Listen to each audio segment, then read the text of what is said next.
Alright, in this tutorial I'm going to show you how you can create something similar to Silly String in Blender.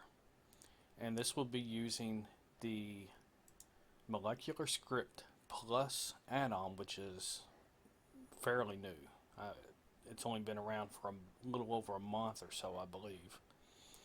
And this right here is where you download it and you install it just like you would any other add-on into Blender.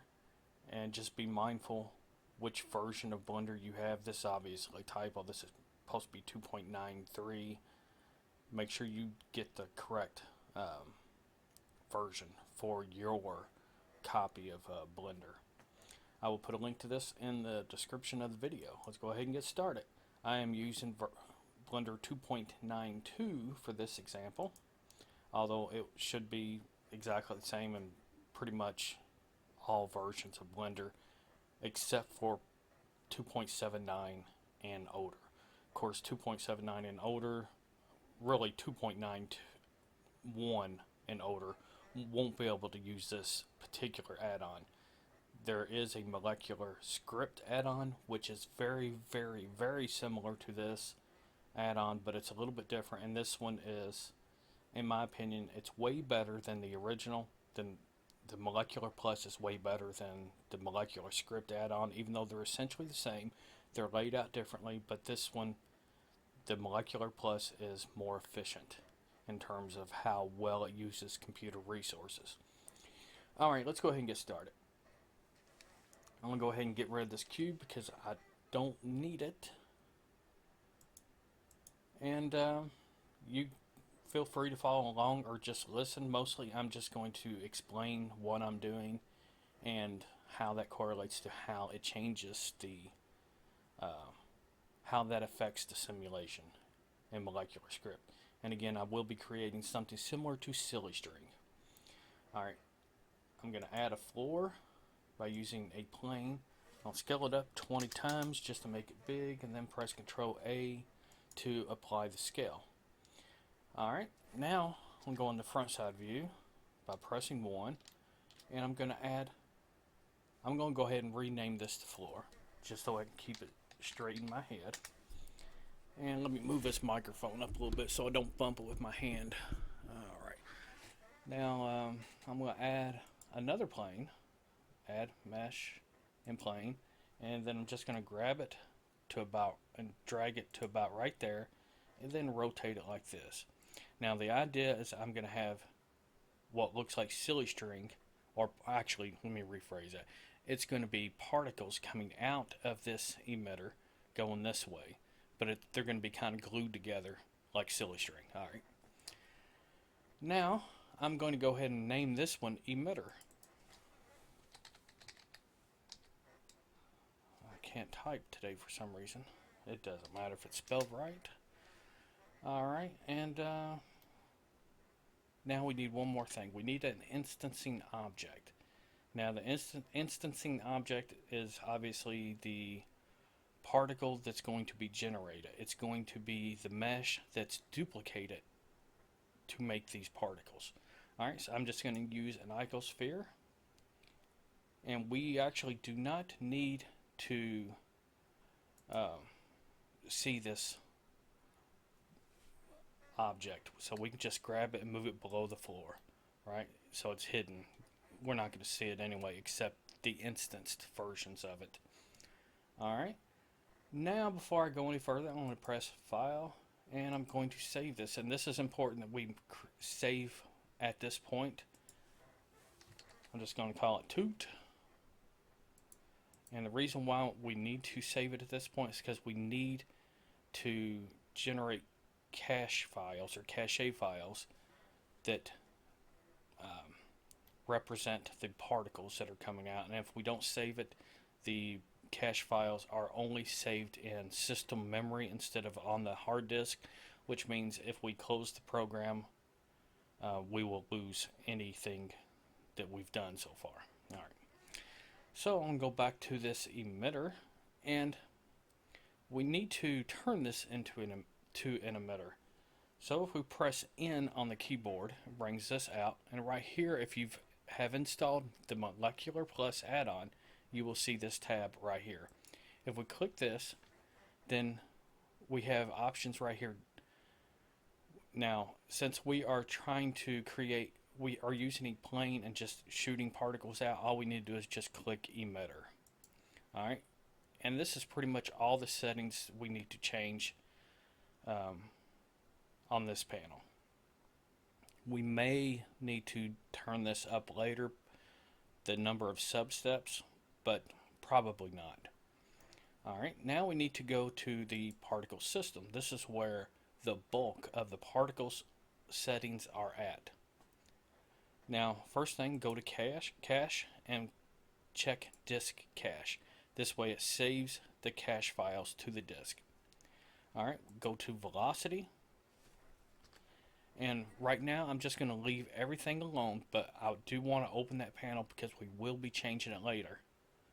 Alright, come down here to the render tab and then change this from halo to object, and then right here use this eyedropper and then just select this icosphere. That way whenever the particles come out, it's duplicating this particle or this mesh as the particles. Alright, now come down here to the viewport, and we're just to save system resources, instead of creating an object like this for every particle, we're just going to tell it to create a circle, something to represent this particle, because it will make it actually simulate much quicker if we do it this way. Alright, now this is one thing I mentioned in my previous video. For some reason they always have the render size and the viewport size different. For some reason it defaults to the viewport size being exactly half of the render size. I do not understand why they do that. So in this case I'm just going to make it the same, 0.05. Alright, and we may need to adjust the size of these in a minute, but right now just keep them the same, probably 0.05, and we'll adjust it later if need be. I'm going to go ahead and collapse this little menu, and I think that's it for now. Now I'm going to kind of angle this so we can see what's coming out of this. Now we can see one of the particles right here. It does us no good to try to simulate by pressing play, because this, if we press play down here, it ignores all these. It will ignore the molecular plus add-on. For to use the molecular plus add-on, we have to start the simulation from here. I'll go ahead and click start just so we can see what it looks like. Alright, now it's going this direction, which we do not want it to go that direction. We want it to go this direction, and we want it to go that direction much quicker, so we know we have to change something. I'll go ahead and click free bake. Now this is why I wanted the velocity panel open. Right now everything is set to 0 except for normal. The normal is basically the outward direction of a mesh. Now in this case this isn't a closed mesh, it's just a plane, so generally it's easier if you just set this to 0. Now you have object aligned, which essentially when it comes to this is the number of meters per second that a particle will be ejected out of here. Now if you remember, we rotated this on the basically the y-axis, and because this was laying flat, and then we rotated it up like that. So this side over here is the negative z, and this side is the positive z. Hope that makes sense. And so we want the particles to go this way, so we need to add a negative z velocity. Now if we add like -5, that's probably not fast enough for what we're using here based on the scale of all of this stuff. But I'll go ahead and click start so you can see how fast it's coming out, which it's not coming out very fast. Alright, and it's also going through the floor because I forgot to adjust that a second ago. Alright, now we'll go ahead and turn this up to -10 just to guess, because I think that will probably be pretty close to what we need. But we need to go ahead and turn this floor into a collision object. So select the floor, click on your physics tab, and then go up here to collision, and then these are your settings that you will adjust for particles. Now, the dampening, of course, I explained in the previous video. If you have this set to 0, it means whatever velocity and a particle hits this object, it will bounce off at the same velocity, which means at 0 it doesn't dampen out any of the energy. So I'm going to set this to 0.5. That way it dampens out half the energy. Now the friction, if we have it set to 0, it will slide across the plane indefinitely. So I'm going to set this to 0.05. That way it has a little bit of friction, because if you even turn this up to 0.2, it's going to be almost like sandpaper. A lot of friction. Alright, that will probably be correct. Now let's go back to the emitter and then go back to the particle settings, and let's try this one more time and see if the velocity we set, which is -10, is fast enough. Now I'm just kind of wanting it to be fast enough so it shoots out and has enough energy to slide, because right now the particles are just free particles. They are not actually connected to anything. We're just mostly checking speed and density, which I can tell you right now, there's not enough density. We either need to create more particles or make the particles bigger. Alright, now instead of making more particles, because that's going to slow down the system more. I mean, you could go ahead and create more particles if you want to, because here it's creating 10,000 particles over 200 frames. Now I don't want to create more particles, it's just going to slow down the system more. So let's just make the particles bigger. So we come down here to the render size, and let's change this to 0.1. And then do the same thing for the viewport, 0.1. Now the particles are twice the size essentially. Alright, now let's start the simulation one more time, see what it looks like. Yeah, that's probably getting closer, but see how they're kind of scattering? The reason why they're scattering is because they are bouncing off each other. Now we want to dampen some of that energy between particle collisions with each other. So we need to come over here to the physics settings, and then right here, this is the particle dampening between particles. So I'm going to go ahead and turn this up to 0.75.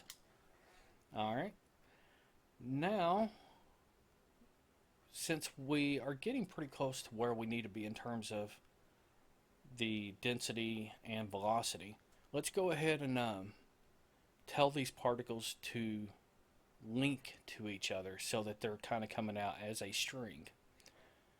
What you want to do is click on this, which says link at birth, and what that does is it's telling it to literally link at birth.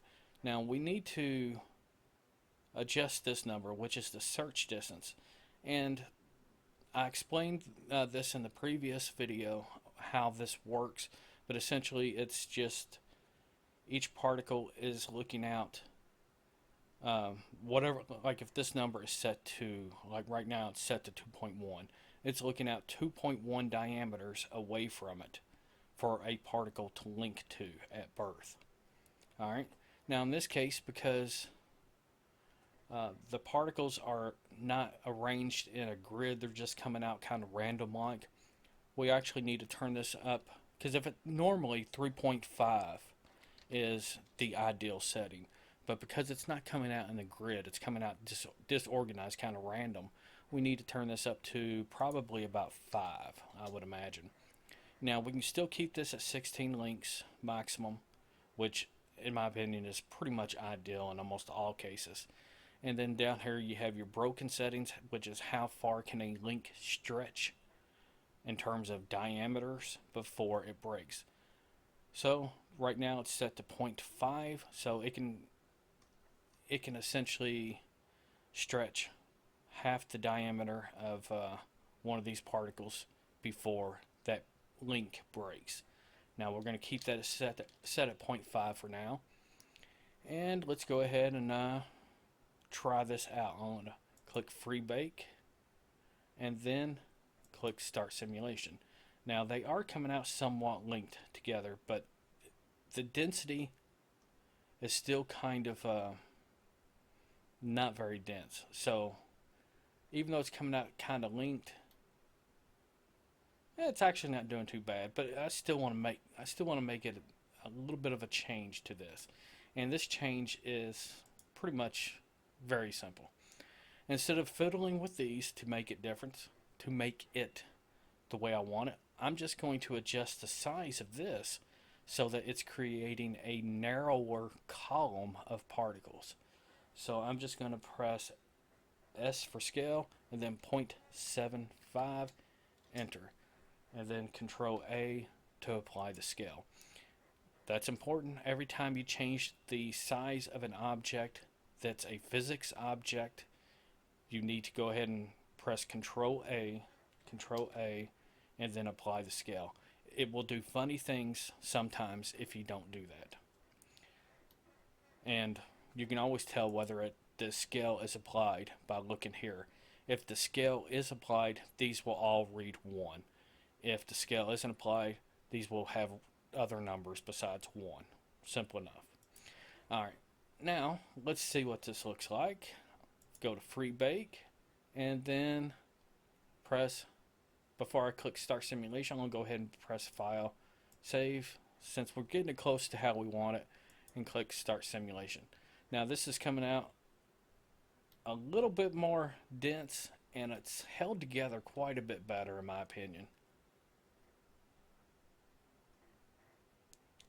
Alright, now that we have this pretty much the way we want it, let's go ahead and create an object for these two, for the silly string to hit. Add, Mesh, and Cube. Of course I could have kept the same cube I had before, but I wasn't thinking about this part earlier. So I'm going to scale this on the y-axis to about there, and I'm going to go to the front axis and grab it on the z-axis, bring it up to the bottom of the red line, and I'm going to rotate it on the z-axis, just give it a little bit of angle to it.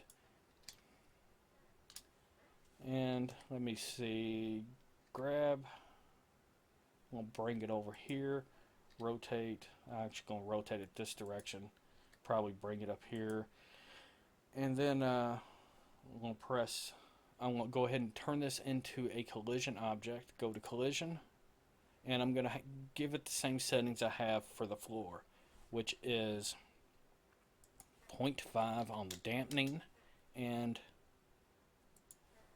0.05 on the friction. Alright, now I'm going to go ahead and duplicate this object, Shift D, and I'm going to bring it to about here and then rotate it about like that, and then, well, probably a little bit more, rotate to about here. Alright, see, basically the idea is that, let me grab this, grab Y, is that the particles will come out, it will bounce against this and come over here, but more likely, based on the angles, it may end up hitting this and bouncing back this way instead of going this way. It's something you would have to fiddle with to actually figure out, but we'll see what that looks like. Alright, come up here to Free Bake, and we'll start simulation one more time. I'm thinking it's going to hit this, and then come back this way.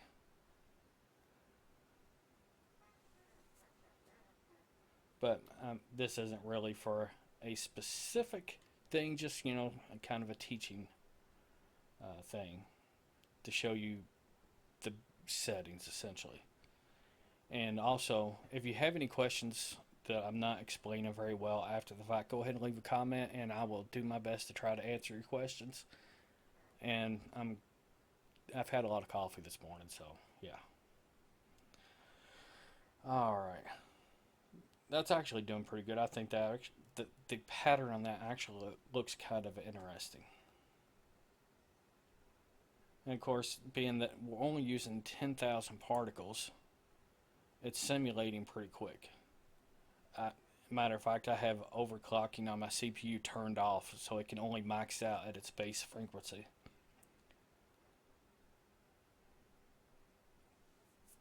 Alright, we'll let this run all the way out to 250 frames so it can be completely baked. And that actually turned out pretty good. We're going to go ahead and set this up to render just for the fun of it. And once we have it rendered, I'll call it quits for this tutorial. Alright, now let's go ahead and click save while we're at this point, and then click play so we can see it in real time. Of course, normally I do my animations at 30 frames a second, but I forgot to change this to from 24 to 30, so but ain't no big deal. Just another thing to keep in mind when doing these things. Alright, now let's go ahead and turn on the camera essentially. And now I'm going to kind of position the camera so it's I think I need a new keyboard. My keyboard is not working quite right. My shift button is kind of wearing out. Alright, now I'm going to just kind of zoom out so we can just frame the camera the way we want it. That's good enough for this tutorial. And let's go ahead and add an HDRI as the for the lighting. I'm on EV. I'm gonna go to cycles because I don't like EV all that much. It has its uses, but generally speaking, I'm not that fond of it. Alright, now let's go to here and add an HDRI or environment texture.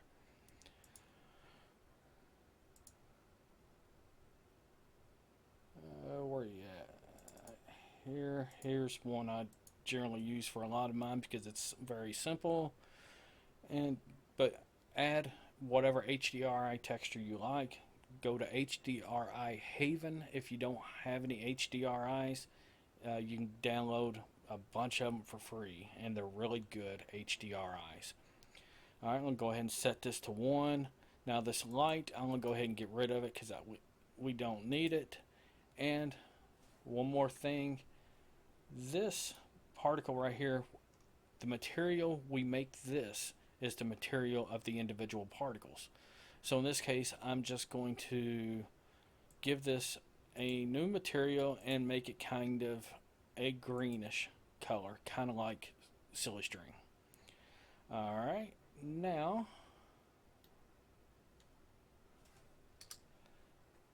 let's go to like this frame, and I'll go ahead and click save one more time and then render an image just to see what it looks like.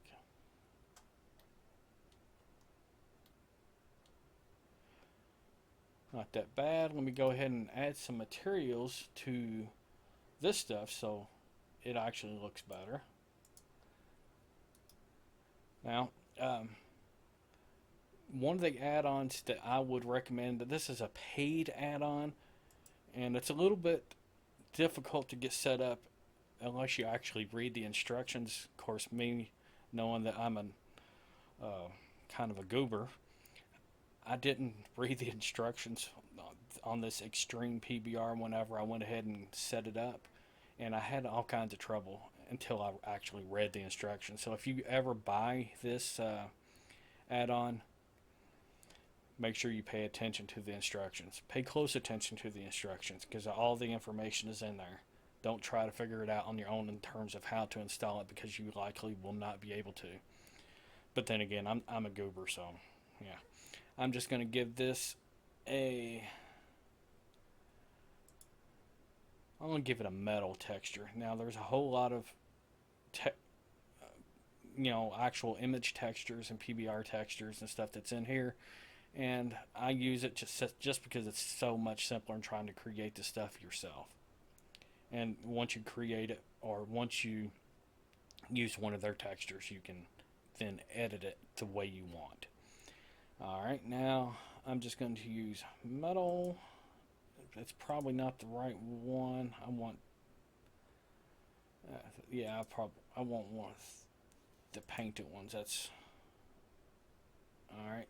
Now I'm going to just use something that will go good with that bright green. Probably this one would. And add new. Now this floor is this material. And then go here and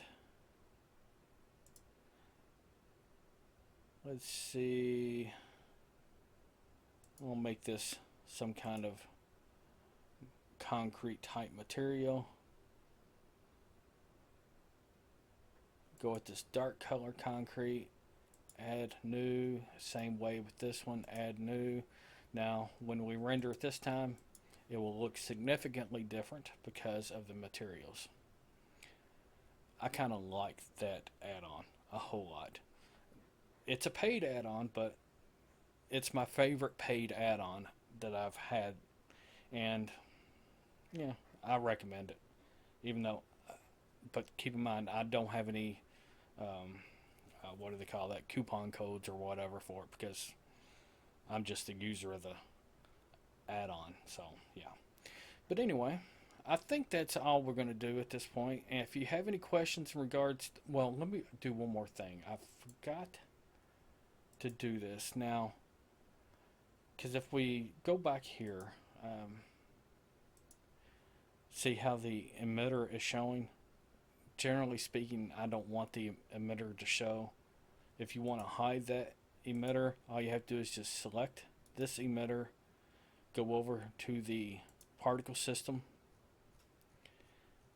and then right here where it says render, show emitter, uncheck it. Now if we was to render this one more time, then the emitter isn't going to show.